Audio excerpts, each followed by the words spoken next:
So today in this class, I'm going to talk with you about modal auxiliary verb. So before that, you have to know the actual definition of modal auxiliary verb. So what is modal auxiliary verb? Modals are auxiliary verb. Here you can see they are used with main verb to give additional meaning to the main verb. They are used with main verb to give additional meaning to the main verb. Okay, so modal verbs mainly express the possibility, probability, or ability in a particular sentence or senses. And there is a benefit for learning this modal auxiliary verb. What's the actual benefit? The benefit is when you make some sentences by using different kinds of tense or by maintaining the structure of tense, you need to change the formation of finite verb or main verb after or before. You know that before the finite verb you will get so many primary auxiliary verb, like in the indefinite tense, you can see for making negative or interrogative sentences the use of do, does, or did verb, or in the continuous tense before the main verb, you know that there are so many primary auxiliary verb like am, is, are, was, are used there, right? Or in the perfect tense, have or has are used or had are used before the main verb or finite verb. And when we say different kinds of primary auxiliary verb like am, is, are, was, are, have, has, had, do, does, did, the main verb or the formation of main verb will be changed in particular structure, in particular tense. So modal are on kinds of auxiliary verb like primary auxiliary.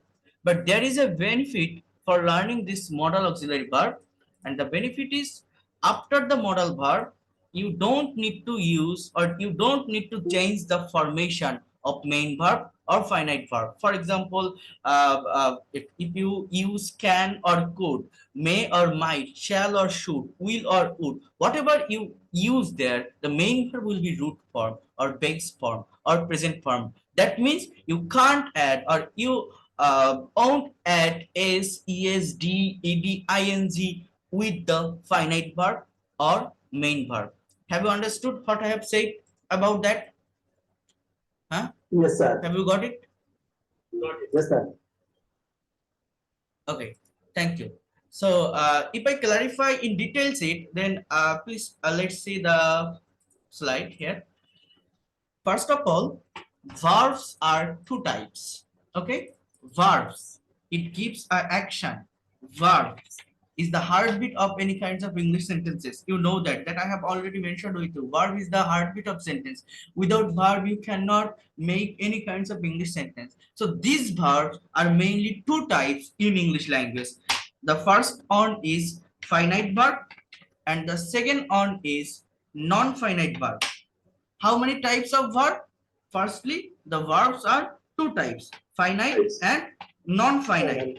Non-finite. Okay. Again, finite verbs are two types. First of all, it will be principal verb, and number two is auxiliary verb. Again, on the other hand, non-finite verbs are three types. Non-finite verbs are three types. First one is gerund. Second one is infinitive. Infinitive. F-I-N-I-T-I-V-E. And the third one is participle. Again, participle are three types. Present, past, or perfect participle. So I'm not writing that things. We have to come in this point. The finite verbs are two types, right? Principal and auxiliary. So this auxiliary verb again two types. Number one, primary auxiliary,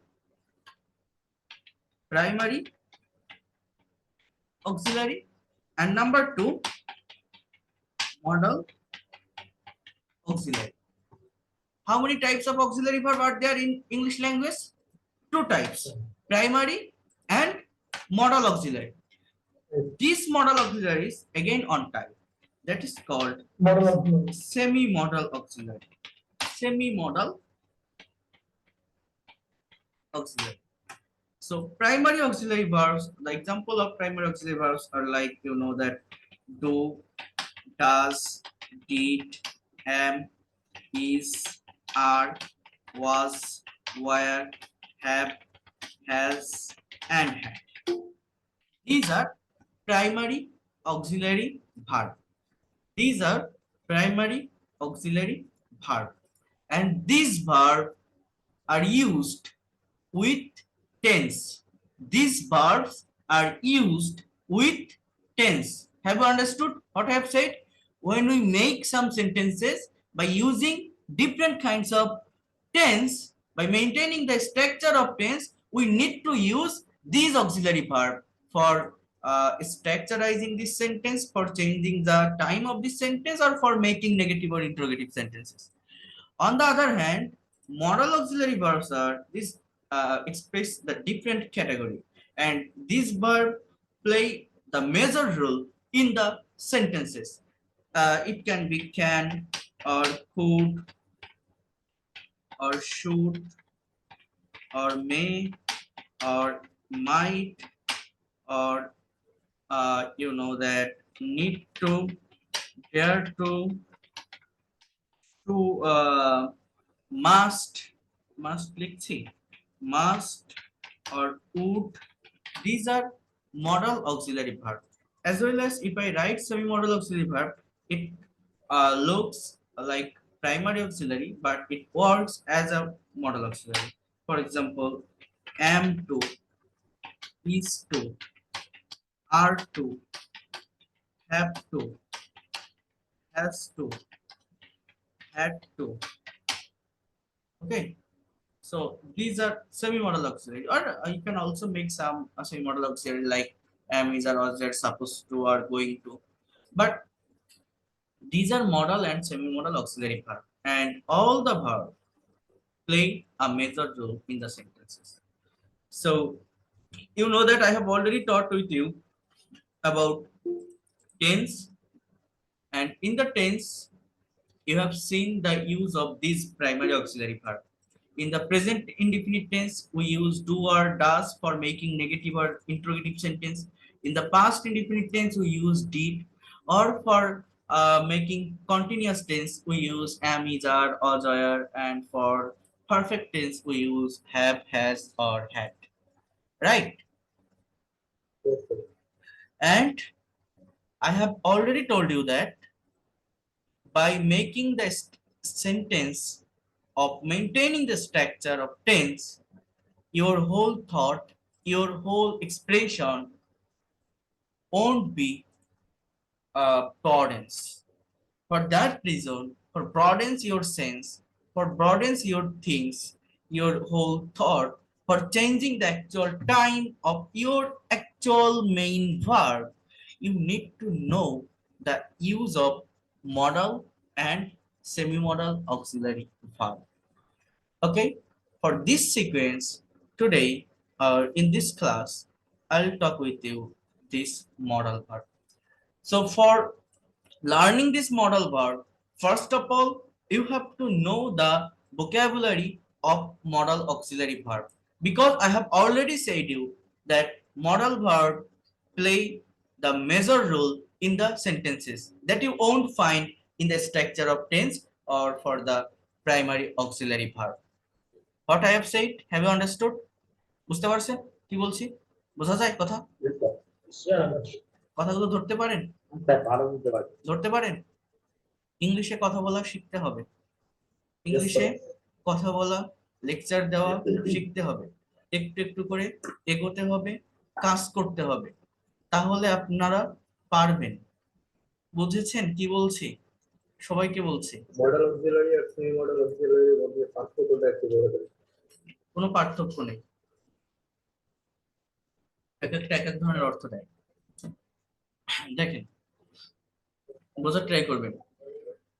আমি যেটা বলছি, modal auxiliary আর primary auxiliary পার্থক্য বুঝতে হবে।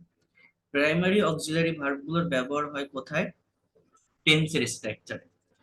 Modal auxiliary ভার্বগুলোর ব্যবহার হচ্ছে এই আলাদা ক্যাটাগরির সেন্টেন্স তৈরির জন্য। এই modal verb mainly probability, possibility, ability, এই ধরনের অর্থগুলো প্রকাশ করে থাকে। ভবিষ্যৎ সম্ভাবনা বা কোনো কিছু পারার ক্ষমতা বা অনুমানের উপর নির্ভর থাকে এমন কিছু, বা অব্লিগেশন অর্থাৎ কোনো কিছু করা উচিত বা করা উচিত না, বা কোনো উপদেশ, অনুরোধ, এই ধরনের সেন্স বোঝাতে আমরা টেন্স দিয়ে করতে পারি না। এই জন্য মডাল ভার্ব শেখা লাগে। বাট এটা শিখতে গেলে এই মডালের অর্থগুলো আগে জানতে হবে। টেন্সের ক্ষেত্রে প্রাইমারি অক্সিলারি ভার্বের কোনো অর্থ হয় না। যেমন এখানে যদি আমি একটা সেন্টেন্স লিখি যে I have done the work, আমি কাজটা করেছি, হ্যাভ প্লাস ভি3, আই হ্যাভ ডান, এর বাংলা অর্থ কি বলছি? আমি কাজটা করেছি, আমি কাজটা করেছি। এই হ্যাভ এর মানে কি? আছে। কিন্তু এই সেন্টেন্সে হ্যাভ এর কোনো অর্থ দিচ্ছে? Is there any meaning of have? No. Just অর্থটা কি? আমি কাজটা করেছি। তাহলে হ্যাভ এর কোনো অর্থ নেই। হ্যাভটা এটা প্রেজেন্ট পারফেক্ট টেন্স, তাই বসানো হয়েছে স্ট্রাকচার মেইনটেইন করার জন্য। অর্থটা মূলত এই করা, ডু মানে করা, এর পাস্ট পার্টিসিপল ফর্ম ডান, এটারই অর্থ দিচ্ছে। কিন্তু আমি যদি এখানে বলতাম আই হ্যাভ আ পেন, এর মানে কি? আমার একটা কলম আছে। এই হ্যাভের মানে কি? আছে। তার মানে এই হ্যাভ কিন্তু একটা অর্থ দিচ্ছে সেন্টেন্সে। কিন্তু উপরের যে হ্যাভটা, এটা কিন্তু সেন্টেন্সে কোনো অর্থ দেয় না, এটা কোনো রোল প্লে করে না। কারণ কি? এটা অক্সিলারি, এটা অক্সিলারি। কিন্তু এই যে হ্যাভ, এটা কিন্তু মেইন ভার্ব। তো মেইন ভার্ব হিসেবে বসলে এগুলো অর্থ দেয়, অক্সিলারি ভার্ব হিসেবে বসলে অর্থ দেয় না। কিন্তু আমার যে মডাল অক্সিলারি, সেগুলো এই অক্সিলারি গুলোই অর্থ দেয়। যেমন আমি যদি বলি I can do the work, এর বাংলা অর্থ কি? আমি কাজটা করতে পারি। ক্যান মানে পারা, ডু মানে করা, দুটো শব্দেরই ফুল অর্থ আমি এই সেন্টেন্সের ভিতরে বলছি। এই হ্যাভ এর মতো কেন অক্সিলারি? এই হ্যাভ, এই ডানের আগে যেমন হ্যাভ বসছে তার একটা মেইন ভার্বের আগে, ডু এর আগে ক্যান বসছে একটা মেইন ভার্বের আগে, দুটোই অক্সিলারি। বাট প্রাইমারি অক্সিলারি গুলো যে অক্সিলারি টেন্সে বসে, সেই অক্সিলারি গুলো কোনো অর্থ দেয় না সেন্টেন্সে, কিন্তু মডাল অক্সিলারি গুলো অর্থ দেয়। এই জন্য মডাল অক্সিলারির বাংলা অর্থ অর্থাৎ শব্দার্থ যেটাকে বলা হয়, ভোকাবুলারি যেটাকে বলা হয়, সেটা পড়তে হবে। ক্যান মানে পারা, কুড মানে পারা অতীত অর্থে, মে মানে সম্ভাবনা অর্থে বসে, মাইট পাস্ট অফ মে, শ্যাল বা উইল ভবিষ্যৎকালের অক্সিলারি রূপে বসে, উড অতীত অভ্যাস অর্থে বসে, ইউজ টু এটাও অতীত অভ্যাস, শুড উচিত অর্থে বসে, ওট টু এটা উচিত অর্থে বসে, মাস্ট মানে অবশ্যই, নিড টু প্রয়োজন, ডেয়ার টু সাহস করা, উড বেটার অর রাদার বরং উচিত বা ভালো, এই সবগুলো শব্দের অর্থ আপনারা পড়ে ফেলবেন। পড়ার পরে আপনারা এই জায়গাটাতে আসবেন। টেন্স যখন আমি শিখাইছিলাম, টেন্সের স্ট্রাকচার গুলো কিভাবে ছিল, এরকম ফার্স্ট একটা টেবিল ছিল, সেইখানে লেখা ছিল স্টার্টার, তারপরে আমার অক্সিলারি ভার্ব গুলো ছিল, কোথাও বা কোথাও ছিল ভার্বের প্রেজেন্ট ফর্ম, পাস্ট ফর্ম অথবা ফিউচার ফর্ম, তারপরে অবজেক্ট ছিল। তো এইখানে আমার ওইভাবেই ফাইলটা বা এই টেবিলটা সাজানো। একটা সাবজেক্টের পরে মডাল ভার্ব গুলো আছে, then main verb, base form, মানে মেইন ভার্ব ছাড়া কিন্তু ইংলিশের কোনো সেন্টেন্স হয় না। কিন্তু আমি কি বলছি, আমাদের টেন্সের ক্ষেত্রে এক একটা স্ট্রাকচারে মেইন ভার্বের ফর্মের কিন্তু চেঞ্জ হয়। ইনডিফিনিট টেন্সে প্রেজেন্ট ফর্ম বসে, পাস্ট টেন্সে আমার ভার্বের পাস্ট ফর্ম বসে, অর্থাৎ ডি, ইডি, টিএন, এরকম ভার্বের ফর্ম গুলো বসে। হ্যাঁ, অথবা ফিউচার টেন্সে উইল প্লাস ভার্বের প্রেজেন্ট ফর্ম, বা কন্টিনিউয়াস টেন্সে ভার্বগুলোর আইএনজি ফর্ম বসে। কিন্তু এই মডাল ভার্বের সুবিধা হচ্ছে, আমার মডাল ভার্ব যেটাই হোক, ক্যান বা কুড, মে বা মাইট, শ্যাল বা শুড, উইল বা উড, মেইন ভার্বটা অলওয়েজ বেস ফর্মে থাকে। মেইন ভার্বের ফর্মের কোনো চেঞ্জ হয় না, না কোনো এস বা ইয়েস হবে, না কোনো ডি, ইডি, আইএনজি হবে, কোনো কিছুই হয় না মেইন ভার্বের সঙ্গে। That is the benefit for learning this modal auxiliary verb. সবাই কি বুঝতে পারছেন? হ্যাঁ, কিন্তু কি বলছি, মডাল ভার্ব, মডাল ভার্ব একটা মেজর, মডাল ভার্ব একটা মেজর রোল সেন্টেন্সে প্লে করে। মডাল ভার্ব একটা মেজর রোল সেন্টেন্সে প্লে করে। আই ক্যান স্পিক ইংলিশ, আমি ইংরেজি বলতে পারি, এই মডাল ভার্বের অর্থ অনুযায়ী সেন্টেন্সের অর্থ হয়। আই কুড স্পিক ইংলিশ, আমি ইংরেজি বলতে পারতাম। আই মে স্পিক ইংলিশ, আমি ইংরেজি বলতেও পারি। আই মাইট স্পিক ইংলিশ, আমি ইংরেজি বলতাম, বলতেও পারতাম। আই শ্যাল স্পিক ইংলিশ, আমি ইংরেজি বলবো। আই শুড স্পিক ইংলিশ, আমার ইংরেজি বলা উচিত। আই উড স্পিক ইংলিশ, আমি ইংরেজি বলতাম। হ্যাঁ বলেন। I will speak in English, আমি ইংরেজি বলবো। I use two speak in English, আমি ইংরেজি বলতে অভ্যস্ত ছিলাম। ইউজ টু মানে কোনো কাজ করতে অভ্যস্ত ছিল, অভ্যাস ছিল, কোনো কাজের প্রতি কেউ অ্যাডিক্টেড ছিল, অ্যাজ ইউজুয়াল অতীতে কোনো কাজ রেগুলার হইতে করতো, এখানে ইউজ টু বসে। আর উড মানে সিম্পলি অতীতে কোনো কাজ করা হতো। এছাড়া উডের ফিউচার ফর্মেও বসতে পারে, অনুমান বোঝাতে ভবিষ্যৎ অনুমান, অর্থাৎ এটা হতে পারে ইট উড বি ডান, এটা হতে পারবে। অথবা উড অতীত অর্থেও বসে, I would go to watch the cinema, আমি সিনেমা দেখতে যেতাম। অতীতে কোনো কিছু করতাম, এই অর্থে উডের ব্যবহার হয়। আবার ভবিষ্যতের অর্থে উডের ব্যবহার হয়, বাট উডের ক্লিয়ার ফাংশনটা আমি ডিটেলস ক্লাসে বলবো। এই প্রত্যেকটা মডাল ভার্বের আবার ডিটেলস ক্লাস আছে, সেখানে আমি ডিটেলসে এদের নিয়ে কথা বলবো। আগে জাস্ট প্রাইমারি ইউজটা দেখেন। এখানে যে ব্যবহারটা দেওয়া, এগুলো মেইনলি এই ভার্বগুলো কোন অর্থে বসে, এর প্রধান ইউজটা কি সেটাই বলা আছে। তো সেইটা ভালোভাবে দেখবেন। আহ মডেল ভার্বের পরে ভার্বের কোনো ফর্মের চেঞ্জ চেঞ্জ হয় না। হয় না, ইয়েস। তো দেখেন, ওট টু এটাও উচিত, ওট টু এর মানেও উচিত, এটা পলাইটলি কোনো কিছু করা উচিত, দায়িত্বের সাথে বা কর্তব্যের সাথে কোনো কিছু করা উচিত, এই অর্থে ওট টু বসে। ফর এক্সাম্পল, আমার পিতামাতার মান্য করা উচিত, so you can also use should, I should obey my parents. So instead of should, if you use I ought to obey my parents, that will be appropriate or better. On the other hand, you know that I ought to serve my country, আমার দেশের সেবা করা উচিত, এই জায়গাগুলো যেখানে একটা duty, একটা কর্তব্য, একটা দায়িত্ব, একটা রেসপন্সিবিলিটি এসে যায়, সেই জায়গাটাতে ওট টু এর ব্যবহার করতে পারেন। ওকে, আই মাস্ট স্পিক ইংলিশ। আমি ভুল হবে সেন্টেন্স। এত কথা বলেন কেন, মিউট রাখেন, বোঝার ট্রাই করেন আগে। ভুল হবে না, ভুল কোনোটাতেই হবে না, আমি বলছি কি এটার ব্যবহার করলে বেশি অ্যাপ্রোপ্রিয়েট হবে। দেখেন, I must speak in English, আমি অবশ্যই ইংরেজি বলবো। I need to speak in English, আমার ইংরেজি বলা প্রয়োজন। I dare to speak in English, আমি ইংরেজি বলার সাহস দেখেন। তো এরকম যে কোনো মডাল ভার্ব, যে কোনো মেইন ভার্ব চেঞ্জ করলে আপনার অবজেক্ট অটোমেটিক্যালি চেঞ্জ হয়ে যাবে, নতুন সেন্টেন্স আপনি করতে পারবেন। আপনি স্পিকের জায়গায় রাইট নেন, I can write a letter, আমি চিঠি লিখতে পারি। I could write a letter, আমি চিঠি লিখতে পারতাম। I may write a letter, আমি চিঠি লিখতেও পারি। I might write a letter, আমি চিঠি লিখতেও পারতাম। I shall write a letter, আমি চিঠি লিখবো। I should write a letter, আমার চিঠি লেখা উচিত। I will write a letter, আমি লিখবো। I would write a letter, আমি লিখতাম। I use to write a letter, আমি চিঠি লিখতে অভ্যস্ত ছিলাম। I ought to write a letter, আমার চিঠি লেখা উচিত। I must write a letter, আমি অবশ্যই চিঠি লিখবো। I need to write a letter, আমার চিঠি লেখা প্রয়োজন। I dare to write a letter, আমি চিঠি লেখার সাহস দেখাই। এইভাবে এই সেন্টেন্স গুলো দেওয়া আছে, আপনারা এগুলো দেখে প্র্যাকটিস করবেন। সাবজেক্ট বসাবেন, ভার্ব বসাবেন, মডাল ভার্ব, দেন একটা মেইন ভার্ব। এইভাবে যেগুলো আমি এইমাত্র বললাম, ইংলিশ দেওয়া আছে, বাংলাও দেওয়া আছে, just you have to practice. Okay, you must practice this structure. Without practicing, you won't be able to gather this knowledge, and if you have lack in this place, in this position, you won't be able to give a practical presentation on a certain topic. এই যে আমি এখানে দেখতেছি কে যেন আসছেন, class করছেন, এই মাত্র কে ছিল যেন, একটু wait করেন দেখি। এই যে তপন সিনহা, শোনা যায় আমাকে, শুনতে পারছেন? আনমিউট করেন তো, তপন সিনহা আনমিউট করেন দেখি, আছেন আপনি? অন্যরা কি শুনতে পারছেন আমাকে? Yes. I can hand over যে এই লোকটা শুনতে পারছেন না, তপন সিনহা।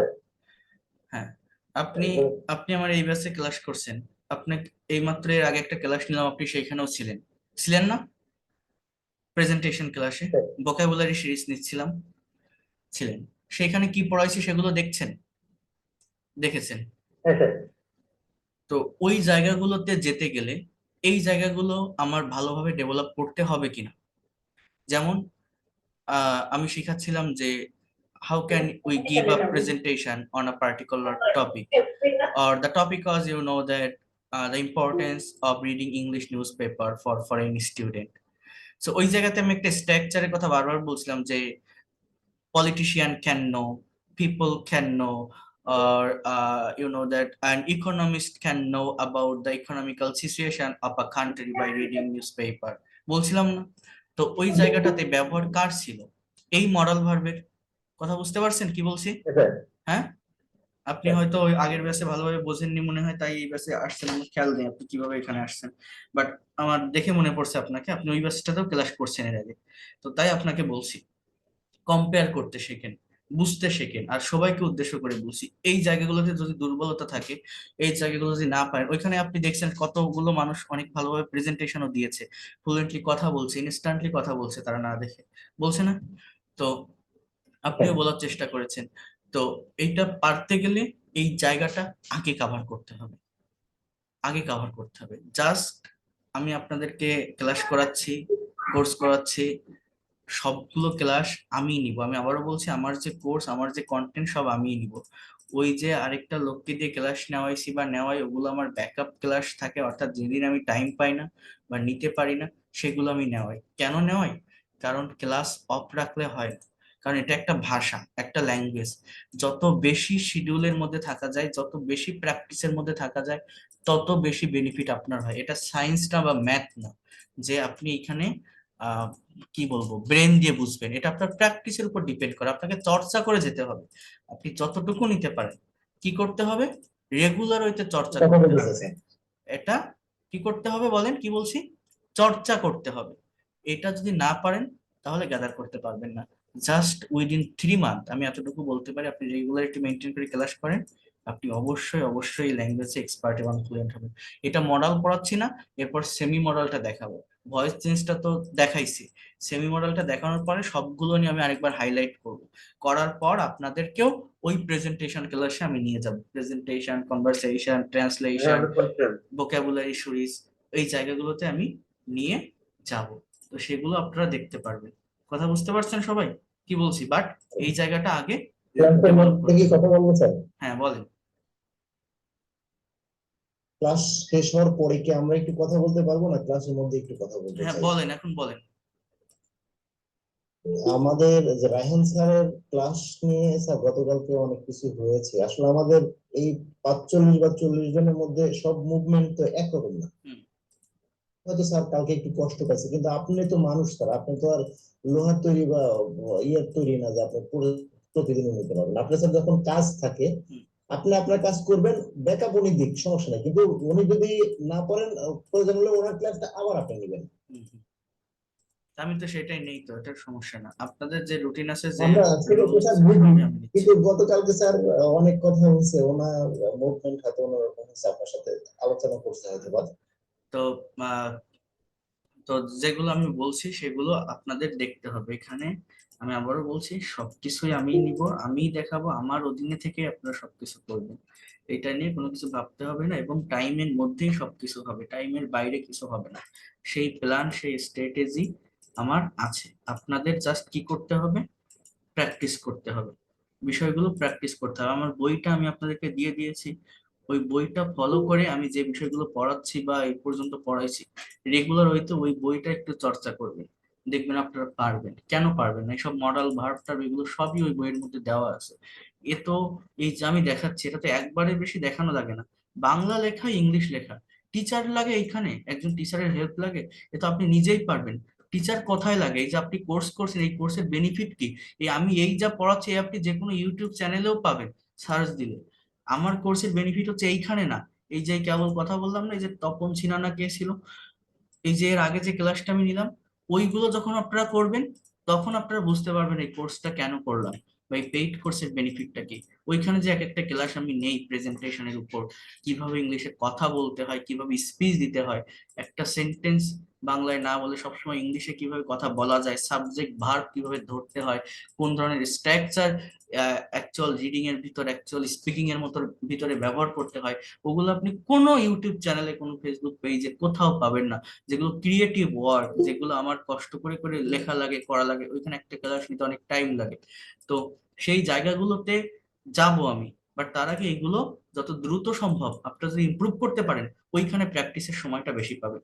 এগুলো রুলস অ্যান্ড স্ট্রাকচার, এগুলো শেষ করতে হবে। এগুলো শেষ না করলে তো আর ওগুলো পারা যাবে না, বাট এগুলো শেষ করতে টাইম লাগে না। এগুলোর জন্য কোনো টিচারেরও হেল্প নেওয়া লাগে না, এটা নিজেরাই পারা যায়। জাস্ট নিজেকে ভাবতে হয়, নিজেরা একটু বেশি করে টাইম দিন, এই জায়গাতে দেখবেন পারবেন। তারপরে ওইখানে যখন যাব, হয়তো আর 4 থেকে 5টা ক্লাস করে নিয়ে যাব আমি, 4টা বা 5টা, তার বেশি লাগবে না। কিন্তু তার আগে এই জায়গাগুলো আপনারা একটু ভালোভাবে পড়ে ফেলবেন, কাভার করবেন। কথা বুঝতে পারছেন? একটা প্রশ্ন আছে, হ্যাঁ বলেন।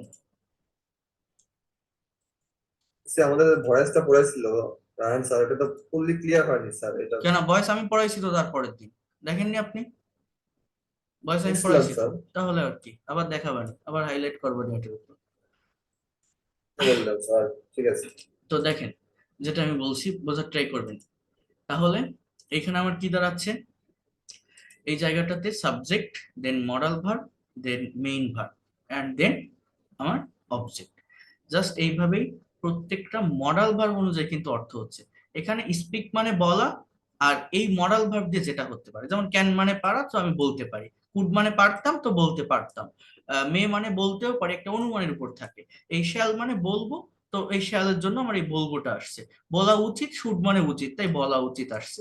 উড মানে অতীতে কিছু করতাম, আমি বলতাম, তাই এই যে কথা বলতাম। এই যে স্পিক মানে বলা, উড মানে বলতাম, তাহলে আমি ইংরেজিতে কথা বলতাম। হ্যাঁ, মাস্ট মানে অবশ্যই বলা, সো আমি অবশ্যই কথা বলবো। সো এই মডাল ভার্ব গুলো অর্থ দেয়, এটা মনে রাখবে। এই হচ্ছে ফার্স্ট থিংস। এরপর আরেকটা বিষয় হচ্ছে, আমার সেন্টেন্স শুধু এইভাবে তৈরি করলে হবে না। একটা সেন্টেন্সকে নেগেটিভ করতে হবে, ইন্ট্রোগেটিভ করতে হবে, নেগেটিভ ইন্ট্রোগেটিভ করতে হবে। কি বললাম বলেন তো? নেগেটিভ ইন্ট্রোগেটিভ, নেগেটিভ ইন্ট্রোগেটিভ, বা ওই ডাবল ইউএস ওয়ার্ড যুক্ত করতে হবে, যেটা টেন্সের ভিতর আমরা করছিলাম। তো টেন্সের ভিতর ওইটা আমরা কিভাবে করছিলাম বলেন তো? বলেন তো টেন্সের ভিতর কিভাবে স্যার, করছিলাম? প্রথমটা অক্সিলারি ডাব্লিউ ভার্বের স্যার, সাথে কি বলছিলাম? হ্যাঁ, আরে বলেন।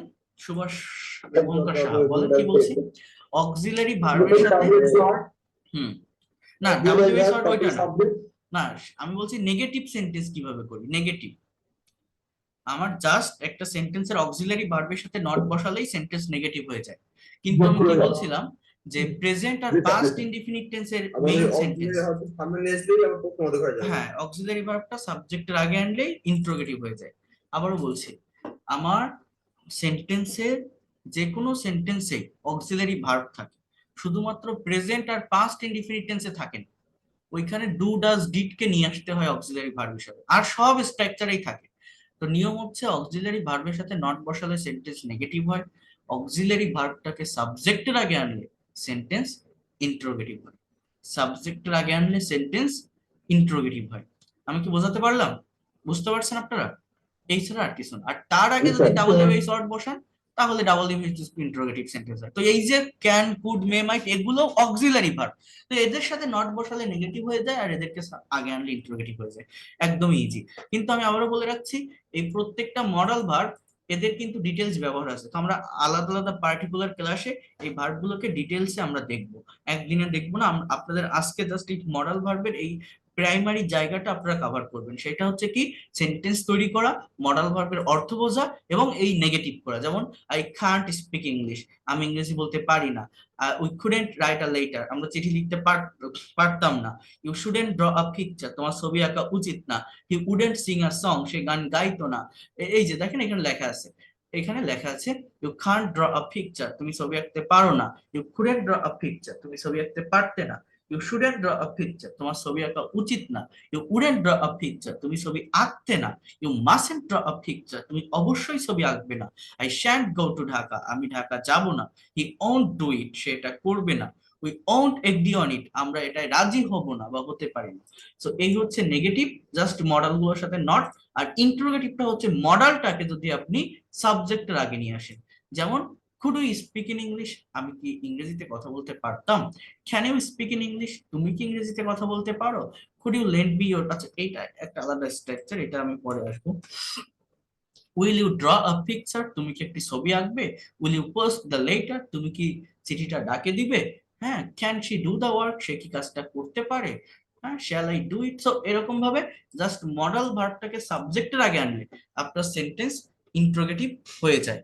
তো এতটুকু কি কেউ বুঝতে পারছেন সবাই যা বললাম? বুঝতে পারছেন? হ্যাঁ, স্যার, লিড টু, ডাক টু, ইউজ টু, এগুলোর সাথে নট যুক্ত হয় না। স্যার বুঝতে পারছি। হ্যাঁ, হবে না কেন? ইউজ টু এর সাথে কিভাবে নট যুক্ত হবে? Use not to, use and to, U S E D, use not to, সবগুলোই হবে। Use not to, needn't to, need not to. বুঝতে পারছেন? অথবা ইউজ টু এর জায়গায় ইউজ নট না দিয়ে ডিডেন্ট ইউজ টু দেওয়া যায়, ওটার ফাংশন আছে, পরে দেখাবো। বাট ইউজ নট টু, এই যেভাবে ক্যান, কুড, নট টু বসাচ্ছেন, ক্যানের সাথে নট, কুড এর সাথে নট, সবগুলোর সাথেই নট বসানো যাবে।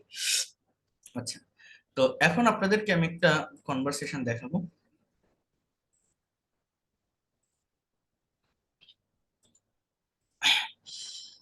আপনাদের একটু কথা বলতে হবে, প্র্যাকটিস করতে হবে। ক্লাস শেষ হওয়ার সাথে সাথে পিডিএফটা দিয়ে দিন প্র্যাকটিস করার জন্য। আচ্ছা, আমি কনভারসেশন ওপেন করতে পারছি না, আমাকে একটু টাইম দেন, আমি একটু খুঁজে আনতে হবে। আমার এটা রিস্টার্ট দিয়ে চলে গেছে কনভারসেশন, মেইন ফাইলটাই চলে গেছে, দেখি আমি কাউকে দিছিলাম কিনা। একটু ওয়েট করেন, আমি দেখাচ্ছি। Sir no problem. এটা আপনাদেরকে রিডিং করতে হবে, এটা রিডিং করে অর্থাৎ একটা কনভারসেশনের ভিতর স্ট্রাকচার গুলো কেমন হয় এই জিনিসটা আপনাদেরকে বুঝতে হবে। আবার বলছি, একটা কনভারসেশনের ভিতরে স্ট্রাকচার গুলো কেমন হয়, অর্থাৎ কোথায় মডাল ব্যবহার হয়, কোথায় টেন্সের ব্যবহার হয়, কোথায় সেমি মডালের ব্যবহার হয়, এই জিনিসগুলো আপনাদেরকে বুঝতে হবে। একটু ওয়েট করেন, এই যে পেয়েছি, আমি একটু এটা সেভ করে রাখি, তাহলে আর হারাবো না। এটা আপনাদেরকে আবার দিতে হবে এখন। ওকে, ডাউনলোডে দিয়ে রাখি। আচ্ছা,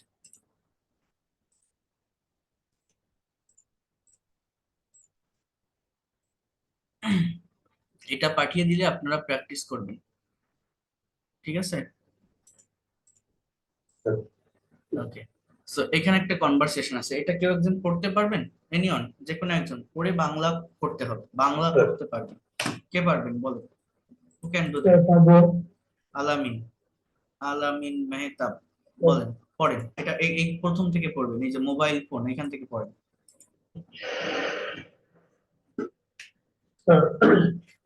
Mobile phone is one of the wonders of modern science. Sir Bangla করতে হবে? হ্যালো, জি ভাই, বাংলা হ্যাঁ, বাংলা করতেই বলছি। বাংলা করতে বলা হয়েছে। হ্যাঁ, বাংলা করতে।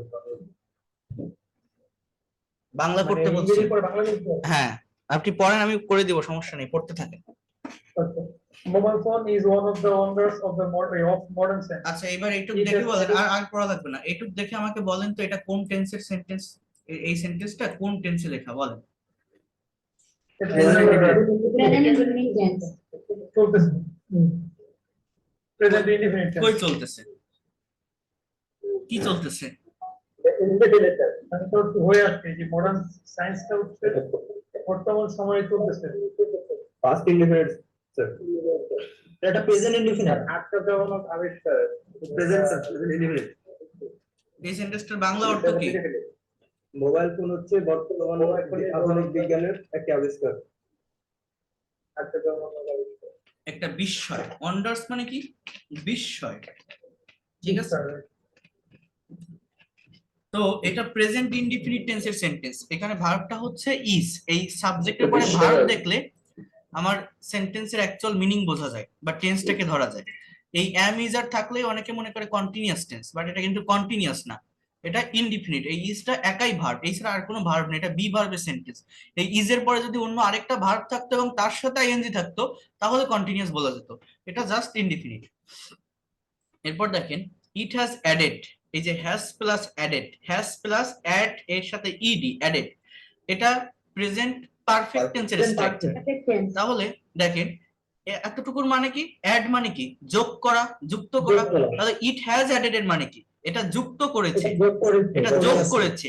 আর new dimension to our way of life and to the communication system, একটা নতুন ডাইমেনশন মানে মাত্রা বা লেভেল, হ্যাঁ, টু আওয়ার ওয়ে আমাদের অফ লাইফ আমাদের জীবনে, and to the communication system এবং যোগাযোগ ব্যবস্থায়।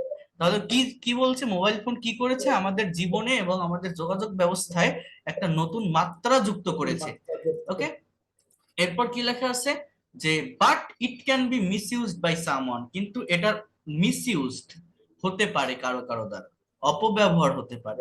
So now write a dialogue between you and your friend on merits and demerits of using mobile phone. Is a can be misused, এটা হচ্ছে মডালের প্যাসিভের structure, can plus be plus V three. সমস্ত modal ভার্বের passive করতে গেলে আমার এই মডালের পরে বি প্লাস মেইন ভার্বের থার্ড ফর্ম বসে, এটার অপব্যবহার হতে পারে। ওকে, আর now focus on this conversation. Hi Rahel, how are you? I am fine, what about you? I am fine too. And then from here you have to identify the structure. You know, তুমি জানো, এটা হচ্ছে একটা clause এবং এটা just you know, present indefinite tense. I have bought a new mobile phone yesterday. So have plus buy এর past participle form bought. তাহলে এতটুকুর বাংলা অর্থ কি? I have bought বাংলা অর্থ কি? কিনেছিলাম কিনেছি আমি কিনেছি। আমি একটা এটা তো প্রেজেন্ট পারফেক্ট। হ্যাঁ প্রেজেন্ট পারফেক্ট। তাহলে আমি একটা মোবাইল কিনেছি, গতকাল। আমি একটা নতুন মোবাইল কিনেছি গতকাল, হেয়ার ইট ইজ, এই যে সেটা, এটা present indefinite, here it is. Okay, nice, very nice. What do you think about mobile phone? এই ডুটা এখানে কেন আসলো বলেন তো? হোয়াট ডু ইউ থিঙ্ক, ডুটা কেন বসে? Present indefinite. কোশ্চেনের কারণে Present indefinite. এটা করার জন্য সময় দ্বারা ছয় দুইটা অ্যাড হয়েছে। ইয়েস, আমরা জানি যে প্রেজেন্ট ইনডিফিনিট টেন্সকে বানানোর জন্য ব্যবহার হয়েছে। হ্যাঁ ইন্ট্রোগেটিভ বানানোর জন্য আমার এই ডু এর ব্যবহার লাগে। ডু এর কিন্তু কোনো অর্থ নাই এখানে, জাস্ট আমাদের অক্সিলারি ভার্ব কোশ্চেন করার জন্যই বসছে। বাংলা অর্থটা কি, যে তুমি কি ভাবো মোবাইল ফোন সম্পর্কে? বলছে nowadays mobile phone is very essential device. এটা প্রেজেন্ট ইনডিফিনিট, একদমই বি ভার্বের sentence. It has added a new dimension to our way, আমাদের জীবনের দিকে, and to the communication system, এবং যোগাযোগ ব্যবস্থায় নতুন মাত্রা যুক্ত করেছে। We can communicate, so can plus ভার্বের প্রেজেন্ট ফর্ম, মডালের সেন্টেন্স, এই মাত্র যেটা আমরা করলাম। We can communicate with the whole world in the shortest possible time through it. Through মানে মাধ্যমে, একটা প্রেপোজিশন, এটার মাধ্যমে। বলছে কি যে আমরা যোগাযোগ করতে পারি সারা বিশ্বের সাথে খুবই কম সময়ের ভিতর এটার মাধ্যমে। Using a mobile phone, mobile phone ব্যবহারের মাধ্যমে, এই যে এতটুকু ধরে না, এটা একটা ফ্রেজ, এটা কিন্তু কোনো ক্লজ না, কোনো সেন্টেন্স না, জাস্ট ফ্রেজ। এই যে ইউজিং আ মোবাইল ফোন, আমার সেন্টেন্স এইখান থেকে শুরু। We subject can verb take main verb. So we can take, আমরা নিতে পারি photograph, videos and enjoy music, right your, anything else, আর কিছু। মোর ওভার এর মানে অধিকন্তু। এবার দেখেন, এটা হচ্ছে আমার subject, messaging and internet system. Messaging and internet system, এই যে সাবজেক্টটা, এই সাবজেক্ট হচ্ছে নিষ্ক্রিয় বা ইনঅ্যাক্টিভ। এই মেসেজ বা ইন্টারনেট সিস্টেম এরা কিছু করে না, কাজটা মানুষেরা করে। So have been included in it, এই যে have been plus included with, হ্যাঁ অন্তর্ভুক্ত করা হয়েছে। মেসেজিং এবং ইন্টারনেট সিস্টেমকে অন্তর্ভুক্ত করা হয়েছে এটাতে, কোনটাতে? ওই মোবাইল ফোনে। তাহলে হ্যাভ বিন প্লাস ভি3, প্রেজেন্ট পারফেক্টের প্যাসিভের স্ট্রাকচার। প্যাসিভের স্ট্রাকচার কেন হলো? আমার সাবজেক্টটা ইনঅ্যাক্টিভ, সাবজেক্টটা নিষ্ক্রিয়, মেসেজ আর ইন্টারনেট সিস্টেম নিজেরা কিছু করে না, এটা দিয়ে মানুষেরা কাজ করে। তো এই সাবজেক্টটার জন্য আমার পারফেক্ট টেন্সের প্যাসিভের স্ট্রাকচার, যে মেসেজিং এবং ইন্টারনেট সিস্টেম এটাতে সংযুক্ত করা হয়েছে। Yes, you are right, but there are also some demerits of mobile phone. কিন্তু মোবাইল ফোনের কিছু অসুবিধাও আছে, অপকারিতাও আছে। What are you talking about? Are you talking, present continuous tense, present. Yes. তুমি এই বিষয়ে কি বলছো? কোন টেন্স? Present continuous. Nowadays some people commit crime using mobile phone. It has become, এই যে has plus become, become এর past form became, আবার past participle formও কিন্তু become। তাহলে it has become, এটা হয়েছে। বাংলা অর্থ কি? বাংলা অর্থ কি? এটা হয়েছে। হয়েছে an easy way of teasing girl, সহজ উপায় টিজিং মানে বিরক্ত করা, উত্ত্যক্ত করা মেয়েদেরকে। বলছে যে তাহলে বর্তমান সময়ে অনেক মানুষ সন্ত্রাসী কার্যক্রম চালায় মোবাইল ব্যবহারের মাধ্যমে, মানে এই যে commit crime, and it has become an easy way of teasing girl. Not these are only, শুধু এগুলোই নয়, mass use of mobile phone is harmful for health. Experts say, বিশেষজ্ঞরা বলে that this is harmful for our hearing and brain, আমাদের কানের জন্য অর্থাৎ শোনার জন্য এবং ব্রেনের জন্য এটা ক্ষতিকর। Really? I didn't know it before. এই ডিডের ব্যবহার কেন হলো, বা এই সেন্টেন্সের অর্থটা কি বলেন তো? বাংলা অর্থটা কি? আমি আগে আমি জানতাম না, আমি জানতাম না। এটা হলো past, আমি আগে জানতাম না। পাস্ট ইনডিফিনিট টেন্সের নেগেটিভ সেন্টেন্স, তাই না? আচ্ছা আমি যদি বলতাম যে আমি জানতাম, তাহলে কি হতো? আমি এটা আগে জানতাম, আই নিউ, আগে আমি জানতে পারি না। আই নিউ ইট, কি হতো? কে এন ই ডাব্লিউ, কি হতো বলে? I knew. Just I knew it, কোনো ডিড টিট কিছু না। আই, এর কারণে প্রেজেন্ট হবে। হ্যাঁ, আর ডিড হওয়ার কারণে মেইন ভার্বটা আমার নো হয়ে গেছে। আমার মেইন ভার্বটা কি হবে? আই নিউ ইট, আমি জানতাম। আই ডিডন্ট নো ইট, আমি জানতাম না। পাস্ট ইনডিফিনিট টেন্সের negative. Even students can not concentrate, এমনকি ছাত্রছাত্রীরা মনোযোগ দিতে পারে না ইন স্টাডি, পড়াশোনায়, because they remain busy over mobile phone, কারণ তারা ব্যস্ত থাকে এই মোবাইলে দ্য হোল নাইট, সারা রাত ধরে। This point is also correct, এই পয়েন্টটাও সঠিক, বিকজ দ্য মোবাইল অপারেটরস, কারণ মোবাইলের যে অপারেটরসরা provide various facilities at night, অনেক ধরনের সুযোগ সুবিধা প্রদান করে থাকে রাতে। এরপরে কি আছে দেখেন, but it is not the fault of mobile phone, it is our fault. Of course we should, এটাও মডালের সেন্টেন্স, আমাদের উচিত the proper use of mobile phone, mobile ফোনের সঠিক ব্যবহার করা। Now I have to go, এটা একটা সেমি মডেল, আমি এখনো সেমি মডেল দেখাইনি, দেখাতে বুঝতে পারবেন। তো আই হ্যাভ টু গো, আমাকে এখন যেতে হবে to my private tutor, okay see you later bye. তো এই যে একটা ফুল প্যাসেজ আমরা দেখলাম, এইখানে যে স্ট্রাকচার গুলো আছে বা একজনের সঙ্গে আরেকজনের যে কনভারসেশন গুলো আছে, আমার দেখেন কোনটা প্রেজেন্ট ইনডিফিনিট, কোনটা প্রেজেন্ট পারফেক্ট, কোনটা মডালের ক্যানের ব্যবহার, কোনটা প্যাসিভের ব্যবহার, কোনটা সেমি মডালের ব্যবহার। তো এই পয়েন্ট গুলো অর্থাৎ এগুলো সবই সাবজেক্টের পরে, এই যে আমি হাইলাইট করছি না, সবকিছু সাবজেক্টের পরে, এই সাবজেক্টের পরে এই ভার্বের জায়গাটা আপনার আইডেন্টিফাই করতে হবে, অর্থাৎ আইডেন্টিফাই করে ধরতে হবে এটা কোন টেন্সের স্ট্রাকচারে লেখা, বা কোন প্যাসিভ ভয়েসের স্ট্রাকচারে লেখা, বা কোন মডেলের স্ট্রাকচারে লেখা, এবং এদের অ্যাকচুয়াল অর্থটা কি হবে। তো আমি তো একটা পড়াই দিলাম, দেখালাম, এখানে 45টা কনভারসেশন আছে, আপনারা 2, 3, 4 এরকম ভাবে 1, 2 করে আপনারা একটু একটু করে, এটা আপনাদের উপর ডিপেন্ড করবে, আপনারা নিজেরা এগুলো রিডিং করবেন। ইংলিশ শিখতে গেলে, এই ল্যাঙ্গুয়েজটা পারতে গেলে প্রচুর পরিমাণে রিড আউট করতে হয়, ছোট ছোট রুলস এবং স্ট্রাকচারের ভিতর সীমাবদ্ধ থাকলে হয় না, রিডিং করতে হবেই। রিডিং করলে এই ল্যাঙ্গুয়েজটা খুব দ্রুত ক্যাপচার করে যায়, এবং you have to read it aloud, আপনাকে জোরে জোরে পড়তে হবে। কথা বুঝতে পারছেন? পড়ে কি করবেন, টেন্স ভার্ব আইডেন্টিফাই করবেন, টেন্স ভার্ব আইডেন্টিফাই করে অ্যাকচুয়াল মিনিং বের করবেন। পারা যাবে? বলেন। এগুলো কিন্তু আমার মেইন কনভারসেশন না, এগুলো জাস্ট প্র্যাকটিসের জন্য, মেইন কনভারসেশন আলাদা। সো সেখানে আমরা পরে যাব, আরো ডেভেলপ করার পর যাব, বাট এগুলো ইজি কনভারসেশন, এগুলো আপনাদের পারতে হবে। তো এগুলো রিড আউট করবেন সবাই। Have understood what I have said? সবাই বুঝতে পারছেন? হ্যাঁ, তাহলে তাহলে আজকে ভালো লাগছে ক্লাস? হ্যাঁ।